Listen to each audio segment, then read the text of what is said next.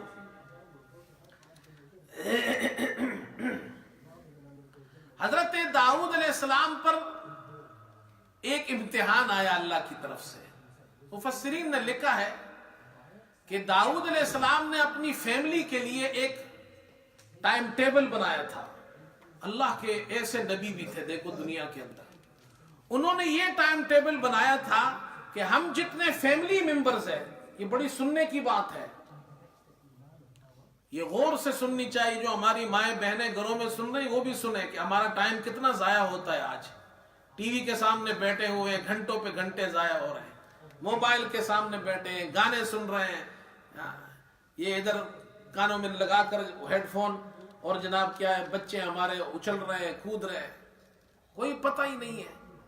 داؤد علیہ السلام کی بھی فیملی تھی، ان کے بھی بچے تھے، مگر انہوں نے اپنا ٹائم ٹیبل یہ بنایا تھا کہ ہم 24 گھنٹے اللہ کا ذکر کریں گے۔ تو کس طرح کریں گے اس کو ڈیوائیڈ کیا تھا، فلاں فیملی ممبر یہ ٹائم ذکر کرے گا، مثلا 1 گھنٹہ آدھا گھنٹہ یہ ذکر کرے گا، اس کے فوراً بعد یہ بندہ کرے گا، اس کے فوراً بعد، تو 24 گھنٹے میں ہمارا فیملی ممبر کوئی بھی ذکر سے خالی نہیں ہوگا۔ یہ بہت بڑی بات ہے، باقاعدہ یہ پروگرام بنانا، ٹائم ٹیبل بنانا کہ ہمارے جتنے فیملی ممبرز ہیں ہم 24 گھنٹے اللہ کا ذکر کریں گے۔ تو ایک دن ان کے دل میں خیال آیا کہ ہم اللہ کو یاد کرتے ہیں، 24 گھنٹے اللہ کو یاد کرتے ہیں، اور واقعی یہ بہت بڑی بات ہے۔ تو اللہ تعالیٰ نے ان کو ایک آزمائش میں ڈال دیا، اور آزمائش یہ تھی وَهَلْ أَتَاكَ نَبَأُ الْخَصْمِ إِذْ تَسَوَّرُوا الْمِحْرَابَ۔ یہ حضرت داؤد علیہ السلام محراب میں تھے۔ یہ جو محراب کا ذکر اس لیے کیا کہ محراب میں عبادت کر رہے تھے، وہ جو ٹائم ٹیبل تھا نا، وہ ٹائم ٹیبل کے مطابق داؤد علیہ السلام عبادت کر رہے تھے، ذکر کر رہے تھے۔ اِذْ دَخَلُوا عَلَىٰ دَاوُودَ فَفَزِعَ مِنْهُمْ قَالُوا لَا تَخَفْ۔ 2 آدمی داخل ہو گئے، انہوں نے کہا ہم ایک فیصلہ کرنا چاہتے ہیں۔ ایک اس میں بڑا تیز تھا، ایک بیچارہ سادہ تھا۔ جو تیز آدمی تھا بولنے میں، اس کے 99 دمبیاں تھی، جو ایک بیچارہ سادہ تھا اس کے پاس صرف 1 دمبی تھی۔ اس نے کہا یہ آدمی بڑا تیز ہے، اس کے پاس 99 ہے، یہ مجھ سے میری والی دمبی بھی لینا چاہتا ہے،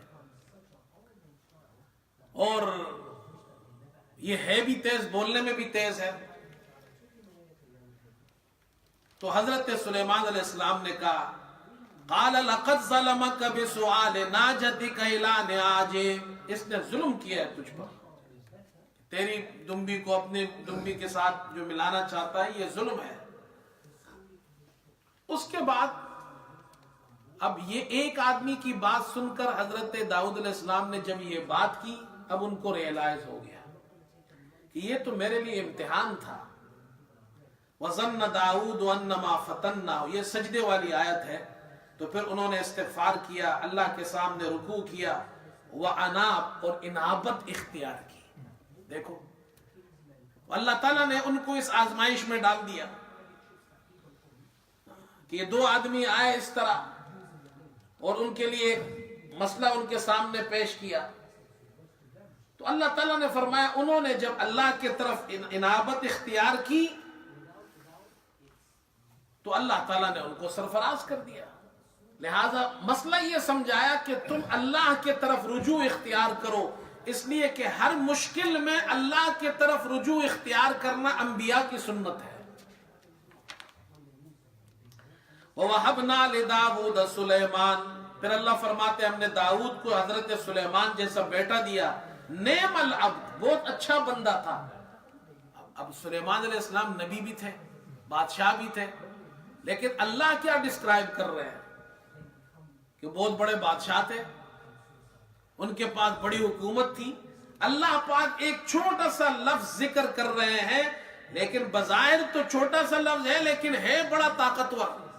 انہو اواب، وہ اللہ کے طرف رجوع ہونے والے تھے. اللہ کے طرف رجوع مسلمان کو یہ سمجھایا جا رہا ہے. اس کے بعد پھر حضرت ایوب علیہ السلام کا ذکر کیا. اللہ اکبر. وہاں بھی اللہ نے یہ ذکر کیا، دیکھو نعم العبد انہو اواب، بڑے اچھے بندے تھے. کیا اچھائی تھی اس میں؟ ان میں اللہ فرما رہے انہو اواب، وہ رجوع ہونے والے تھے، اللہ کے طرف رجوع ہونے والے تھے. اب اس کے بعد سورت کے آخر میں یہ ذکر کیا جا رہا ہے کہ اللہ سے تمہارا تعلق کیوں ضروری ہے، کہ تم ہر وقت 24 گھنٹے تمہارا اللہ سے تعلق ہونا چاہیے. یہ کیوں ضروری ہے؟ تو ذکر کیا جا رہا ہے کہ اگر تم ایسا نہیں کرو گے تو راستے میں ایک بہت خطرناک دشمن بیٹھا ہوا ہے، اس کو شیطان کہتے ہیں، جو تمہارے ابا جان حضرت آدم کے سامنے سجدہ نہیں کیا تھا، اس نے تکبر کیا تھا اور اس نے کہا تھا اللہ مجھے مہلت دے قیامت تک.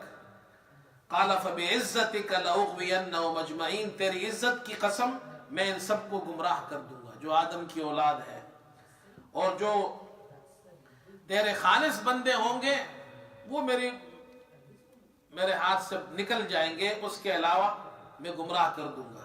اللہ نے فرمایا کہ جو تیری اتباع کرے گا لَأَمْلَأَنَّ جَهَنَّمَ مِنْكَ وَمِمَّنْ تَبِعَكَ مِنْهُمْ أَجْمَعِينَ، میں جہنم کو تجھ سے اور تیرے ماننے والوں سے بھر دوں گا. تو اللہ سمجھا رہے کہ دیکھو یہ شیطان ہے. یہ جو شیطان تھا یہ پہلے اس کا بڑا مقام تھا، ابلیس کا، عزازیل کہتے تھے اس کو، فرشتوں کے اندر بھی بڑا مقام تھا. حضرت تھانوی رحمت اللہ علیہ نے لکھا ہے کہ شیطان بہت بڑا عالم تھا، بہت بڑا عابد تھا، علم اس کے پاس بہت تھا، بہت زیادہ عبادت کرنے والا تھا، اور بہت بڑا عارف تھا، سمجھدار بھی بہت تھا. سمجھدار کتنا تھا کہ اللہ پاک اس پر لعنت کر رہے ہیں، وَإِنَّ عَلَيْكَ لَعْنَتِي، غصہ ہو رہے اللہ تجھ پر میری لعنت ہے قیامت تک. اور وہ اس لعنت کے موقع پر بھی اللہ سے مانگ رہا ہے. شیطان یہ سمجھتا ہے، اس کو معلوم تھا کہ اللہ غضب میں بھی اللہ پاک، دیکھو میں ایک مثال سے سمجھاتا ہوں. باپ غصے میں ہو تو بیٹا اپنے باپ سے غصے کے وقت جا کر پیسہ نہیں مانگتا ہے، اس کو پتا ہے ابا جان غصے میں ہے. دوسرے بھائی بھی کہتے ہیں don't go, he is very angry, کہتے ہیں ڈونٹ گو ناؤ، ابا جان is very angry, he will never give you anything. تو کہتے ہیں اوکے. جب ٹھنڈا ہو جاتا ہے غصہ پھر جاتا ہے نا، اس لیے کہ غصہ حاوی ہو جائے اس پر تو پھر وہ تو بات قبول نہیں کرتا باپ. شیطان یہ جانتا تھا کہ اللہ پاک خالق ہے، وہ ایسا نہیں ہے کہ اللہ کا غصہ ہو اللہ پر حاوی ہو جائے. اللہ پاک خالق ہے، مالک ہے.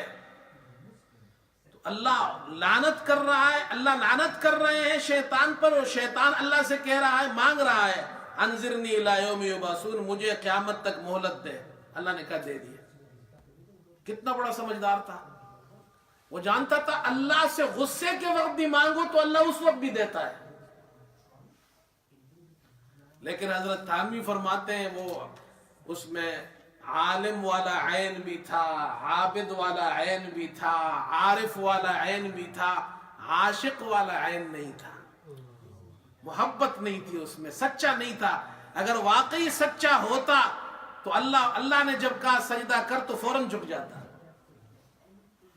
تو یاد رکھو صرف علم کافی نہیں ہے، صرف عبادت کافی نہیں، صرف سمجھداری کافی نہیں. اصل چیز ہے اللہ سے تعلق اور محبت.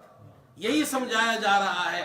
اللہ سے تعلق اور محبت اختیار جب تک نہیں کرو گے شیطان تمہیں گمراہ کر دے گا. اللہ عمل کی توفیق